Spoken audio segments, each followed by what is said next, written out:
অদৃশ্য ডাক, ফিসফিস করে বলা এক রাতের গল্প। শুনছ? হ্যাঁ, তোমাকেই বলছি। চোখ দুটো খোলা রাখো, একদম পলক ফেলবে না, কারণ এখন যে কথাটা বলবো তা শোনার পর তুমি আর চোখ বন্ধ করতে চাইবে না। আমার নিজের চোখে দেখা ঘটনা, একেবারে জলজান্ত। ঘটনাটা ঘটেছিল আমাদের গায়ের শেষ প্রান্তে, শ্মশানঘাটের কাছাকাছি, সেই ভাঙ্গাচোরা শিব মন্দিরটার পাশেই। শীতের শেষ রাত, কুয়াশার চাদরে মোড়া চারদিক। এমন নিঝুম রাত যে নিজের নিঃশ্বাসের শব্দ কানে বড় জোরে বাজছিল। সেদিন কি মনে হয়েছিল জানি না, আমি আর বিশ্বজিৎ আমরা দুজন বেরিয়েছিলাম। আসলে সেদিন বিশ্বজিতের জ্বর হয়েছিল, গায়ে বেশ তেজ ছিল। ও বলছিল ওর নাকি খুব শীত করছে, তাই আমি বলেছিলাম চল বাইরে গিয়ে একটু হেঁটে আসি, তাহলে হয়তো ভালো লাগবে। কি বোকামি করেছিলাম তখন তো আর জানতাম না সেদিন রাতটা আমাদের জীবনে এমন একটা কালো ছায়া ফেলে যাবে যা কোনো দিনও কাটবে না।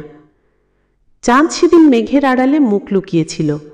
ম্লান আলোয় আবঝা আবঝা দেখা যাচ্ছিল শ্মশানঘাটের ওপাশের পুরনো বটগাছটা, যেটা শেকড়গুলো নিচে নেমে এসে মাটির সাথে এমনভাবে মিশে গেছে যেন মনে হয় হাজারো সাপের দল কিলবিল করছে। মন্দিরের ঘণ্টাটা অনেক দিন ধরেই বাজত না, কিন্তু সেদিন মনে হলো যেন কেউ খুব আলতো করে ঘণ্টা বাজিয়ে গেল। একটা ক্ষীণ শব্দ যেন বাতাসের সাথেই ভেসে এলো। বিশ্বজিৎ চমকে উঠল, ওর মুখটা কেমন ফ্যাকাশে হয়ে গেল। আমি বললাম, কি রে, কি হলো? ও কিছু বলতে পারল না, শুধু আমার হাতটা শক্ত করে ধরল। ওর হাতের কম্পন আমি স্পষ্ট অনুভব করছিলাম। আমরা হাঁটছিলাম আর কথা বলছিলাম। বিশ্বজিৎ বলছিল ওর খুব খারাপ লাগছে, ওর মনে হচ্ছে যেন কেউ ওকে ডাকছে। আমি প্রথমে পাত্তা দিইনি, ভেবেছিলাম জ্বরের ঘোরে ভুল বকছে। কিন্তু কিছুক্ষণ পর আমিও শুনলাম একটা ফিসফিসে আওয়াজ, খুব নিচু স্বরে কেউ যেন আমাদের নাম ধরে ডাকছে। প্রথমে মনে হলো বুঝি ভুল শুনছি, কিন্তু যখন বিশ্বজিৎ একই কথা বলল তখন বুকটা ছ্যাদ করে উঠল। আমরা দুজন দুজনের দিকে তাকালাম। এই নির্জন রাতে কে ডাকবে আমাদের? আশেপাশে তো জনবানব নেই, একমাত্র শিয়াল ডাকছিল দূর থেকে। আর শিয়ালের ডাক এমন হয় না। শব্দটা আসছিল মন্দিরের দিক থেকে। সেদিকে তাকাতেই একটা ছায়া নজরে পড়ল। মন্দিরের ভেতরে ঘুটঘুটে অন্ধকারে কিছু একটা নড়ছে। আমার মনে হলো ওটা কি মানুষ নাকি অন্য কিছু। বিশ্বজিৎ আমার কানে ফিসফিস করে বলল, চল পালাই। কিন্তু আমার পা যেন পাথরের মতো ভারী হয়ে গিয়েছিল। আমি নড়তে পারছিলাম না, চোখ যেন আটকে গিয়েছিল সেই ছায়ার দিকে। ছায়াটা ধীরে ধীরে এগিয়ে আসতে লাগলো। যতই কাছে আসছিল ততই সেটা স্পষ্ট হচ্ছিল। ওটা একটা মেয়ে, পরনে সাদা শাড়ি, চুলগুলো খোলা। মুখটা দেখা যাচ্ছিল না কারণ চুল দিয়ে ঢাকা ছিল, কিন্তু ওর হাঁটার ভঙ্গিটা কেমন যেন অদ্ভুত ছিল, একদম নিঃশব্দে যেন ভেসে আসছিল। ও যখন মন্দিরের গেটের কাছে এলো তখন আমি ওর হাত দুটো দেখলাম। হাতগুলো কেমন যেন লম্বা সরু, নখগুলো কেমন যেন বাঁকানো, আর ওর পায়ের পাতা দেখা যাচ্ছিল না, মনে হচ্ছিল যেন শূন্যে ভেসে আছে। আমি ভয়ে চোখ বন্ধ করে ফেললাম। আমার মনে হচ্ছিল এই বুঝিও আমার সামনে এসে দাঁড়াবে আর আমি দেখতে পাবো ওর মুখটা। কিন্তু না, ও আমাদের পাশ কাটিয়ে শ্মশানের দিকে চলে গেল। যখন আমাদের পাশ দিয়ে যাচ্ছিল তখন একটা মৃদু ফুলের গন্ধ নাকে এলো, বুনো জুঁই ফুলের মতো একটা গন্ধ। কিন্তু এই শীতে তো জুঁই ফুল ফোটে না। যখন চোখ খুললাম দেখলাম ও শ্মশানের ভেতরের দিকে চলে গেছে, ঘন কুয়াশার মধ্যে মিলিয়ে গেল। আমি আর বিশ্বজিৎ আমরা দুজন দাঁড়িয়ে রইলাম বোবার মতো, কথা বলার শক্তি হারিয়ে ফেলেছিলাম। সেই রাতটা ছিল আমাদের জীবনের সবচেয়ে ভয়ানক রাত। ভয়ে আমাদের সারা শরীর কাঁপছিল, কিন্তু আমরা নড়তে পারছিলাম না। এরপর আর কোনোদিন আমরা গভীর রাতে সেই দিকটায় যাইনি। সেই ঘটনার পর অনেক দিন কেটে গেছে। বিশ্বজিৎ এখন অন্য শহরে থাকে আর আমি এই গাঁয়েই রয়ে গেছি, কিন্তু সেই রাতটার স্মৃতি আমার মন থেকে আজও মুছে যায়নি। আজও যখন রাত গভীর হয় আর বাইরে কুয়াশার চাদর নামে, তখন আমার কানে সেই ফিসফিসের ডাকটা ভেসে আসে। মাঝে মাঝে মনে হয় যেন সেই মেয়েটা আজও শ্মশানের চারপাশে ঘুরে বেড়ায় আর গভীর রাতে অচেনা মানুষের নাম ধরে ডাকে। সেদিনের পর বিশ্বজিৎ ভীষণ চুপচাপ হয়ে গিয়েছিল। ওর চেহারায় একটা চাপা ভয় আর উদ্বেগ লেগেই থাকতো। প্রায়ই রাতে ওর ঘুম ভেঙে যেত, আরও একা একা ছটপট করত। একবার ওকে জিজ্ঞেস করেছিলাম, কি হয়েছিল রে সেদিন? ও বলেছিল, আমি যখন চোখ বন্ধ করেছিলাম তখন আমার মনে হয়েছিল যেন ও আমার কানের কাছে এসে ফিসফিস করে আমার নাম ধরে ডাকছিল। ওর নিঃশ্বাসের শব্দ আমি স্পষ্ট শুনতে পাচ্ছিলাম। বিশ্বজিতের কথা শুনে আমার গা শিউরে উঠেছিল।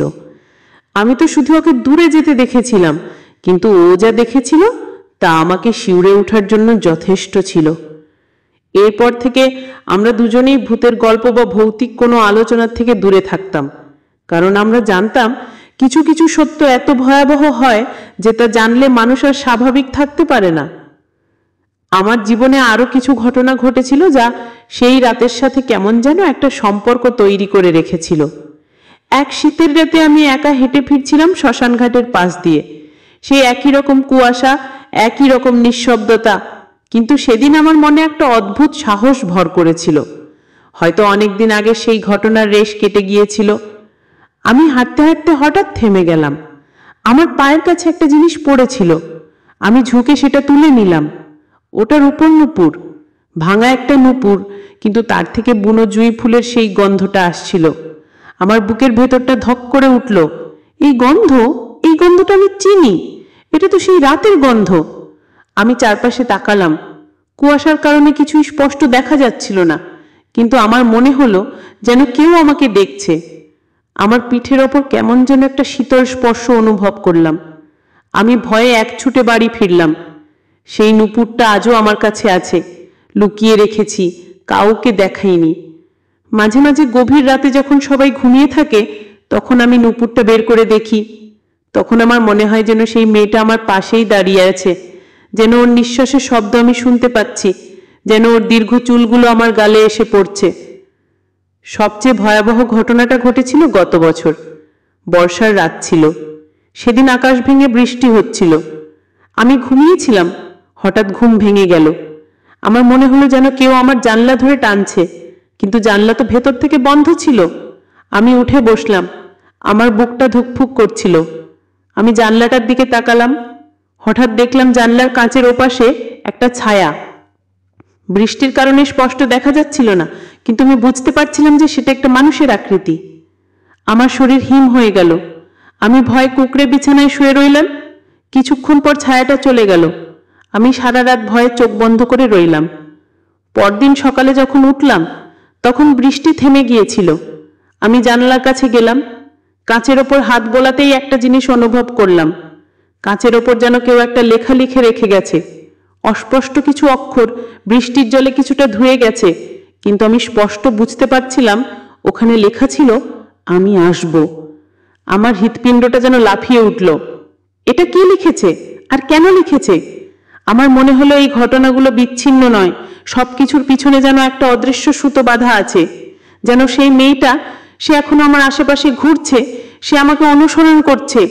আমি জানি না সে কি চায়, কিন্তু আমি জানি সে একদিন আবার আসবে।